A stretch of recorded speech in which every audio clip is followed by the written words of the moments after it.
आपण एक मराठा महिला आहात, कार्यकर्ता आहात, तर आपण मराठा असूनही तुम्ही गळ्यामध्ये बुद्धाची मूर्ती आहात. तुम्ही असं का विचारता? तुम्ही मराठा असून गळ्यात बुद्ध घालता?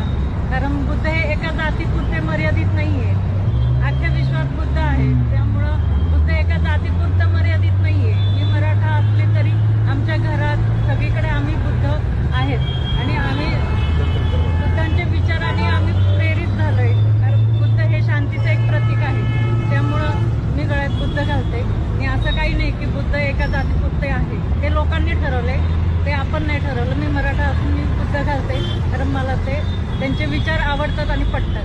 बरं, आपण आता मराठा म्हणून आपण हे बुद्धाचे विचार आत्मसात केलेले आहेत. आता महिलांना काय समजून जातं, काय महिलांना एकच सांगेल की मुलांना शिकू नका की ही जाते ती जाते.